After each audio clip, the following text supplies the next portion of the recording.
یہ رذائل اخلاق میں بہت بڑی بیماری ہے۔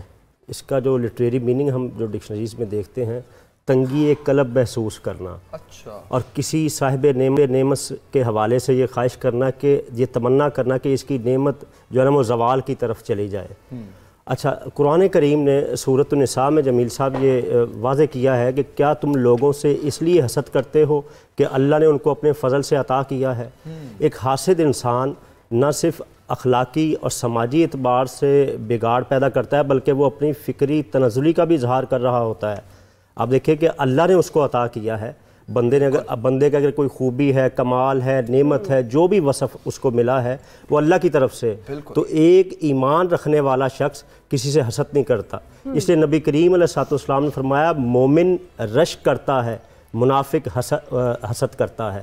اب یہاں ایک لطیف سا پہلو ہے کہ رشک حسد کی مختلف کیٹیگریز ہیں۔ ایک تو یہ ہے کہ کسی صاحب نعمت کے حوالے سے یہ خیال کرنا اس سے یہ نعمت زائل ہو جائے، دوسری کیٹیگری یہ ہے کہ اس سے زائل ہو جائے اور مجھے مل جائے، تیسری کیٹیگری یہ ہے کہ اس کے پاس بھی رہے اور اللہ مجھے بھی دے دے، یہ جائز ہے، اس کو رشک کہتے ہیں۔ کیٹیگری جائز ہے، اس کو رشک کہتے ہیں کہ اللہ تعالیٰ نے اس کو دیا، یا اللہ اس کے پاس بھی سلامت رہے اور مجھے بھی دے دے۔ تو علامہ صاحب یہ جو آپ نے کہا کہ لوگ کہتے ہیں کہ زوال کی طرف چلا جائے، تو کیا وہ چلا جاتا ہے جس کو ہم نظر بھی کہتے ہیں؟ نہیں، نظر کا وہ انٹائرلی چینج ایک ٹاپک ہے اس حوالے سے۔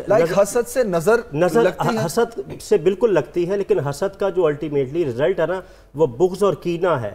اور دیکھیے اسلام ہمیں اخوت کی طرف لاتا ہے، سماج کو جوڑتا ہے مختلف کیٹیگریز، مختلف احکامات کے ذریعے، تو حسد اس کو وائبریٹ کرتا ہے سوسائٹی کو۔ یعنی اگر آپ کے پاس کوئی نعمت ہے، آپ کا کوئی پڑوسی، کزن، دوست، کلاس فیلو، کولیگ حسد کرے گا تو وہ اظہار کر رہا ہوتا ہے کہ ابھی میں آپ کی نعمت کو تسلیم نہیں کر رہا۔ صحیح۔ تو اچھا، اب اس میں دیوار پیدا ہوگی، اور یہ ایک حاسد کی جو ایک انسان کی پرسنالٹی ہے اس کے کہہ لیں میجر جو فلاز ہوتے ہیں اس میں بہت بڑا ایلیمنٹ ہے کہ وہ اچھا حاسد پھر دیکھیے موسٹلی نیگیٹیوٹی کا شکار رہتا ہے، اور ایک وہ شخص جو نیگیٹیوٹی کا شکار رہتا ہے اور ایک وہ جو پوزیٹیوٹی کا شکار رہتا ہے۔ حدیث مبارکہ میں آتا ہے نا کہ ظن المومنین خیرا، کہ اہل ایمان کے حوالے سے اچھی سوچ رکھو، تو حاسد کبھی بھی دوسرے کے حوالے سے اچھی سوچ نہیں رکھتا۔ صحیح۔ اچھا، کیا یہ کہا جا سکتا ہے کہ جو بھی شخص حسد کر رہا ہے اس کی نظر بھی لگ سکتی ہے؟ لگ سکتی ہے، لگ سکتی ہے، بالکل لگ سکتی ہے، اور اس کے بھی حدیث مبارکہ میں مختلف ٹریٹمنٹ بتائیں۔ مطلب اس چیز کے 90% چانسز ہیں، لیکن اس چانس ہیں، لیکن اس کا حسد کا دیکھیں، ایک حاسد جو جس سے حسد کیا جا رہا ہے وہ محسود ہے،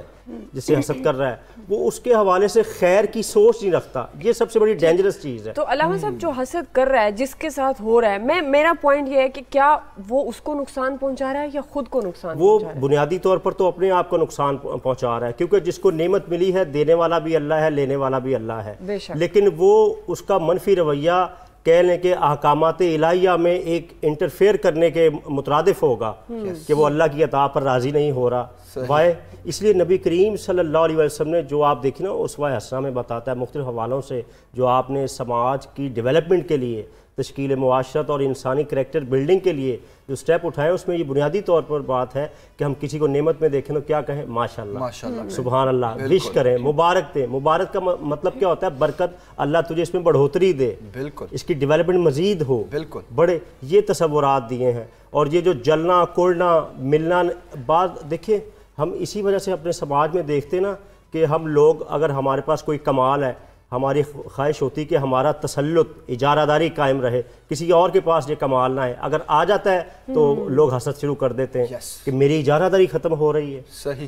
تو یہ تو اللہ کی تقسیم ہے۔ پھر اس سے بچا کیسے جائے؟ اس سے بچا دو تین طریقے ہیں۔ ایک تو قرآن کریم کی سورہ فلق میں وَمِن شَرِّ حَاسِدٍ اِذَا حَسَد، اس دعا کو اس کو وظیفہ بنا لیں سب سننے والے۔ دوبارہ بتا دیں ایک دفعہ۔ وَمِن شَرِّ حَاسِدٍ اِذَا حَسَد، پوری صورت ہی پڑھ لیں، نہیں تو یہ آیت کا یہ جو جز ہے نا لازمی پڑھیں، اس سے بچا جائے۔ اور اگر بالفرض ہمارے دل میں کسی کے لیے حسد پیدا ہو رہا ہے لاشعوری طور پر، تو ہم استغفار پڑھیں، اللہ سے معافی مانگیں، یا اللہ مجھ سے غلطی ہو گئی۔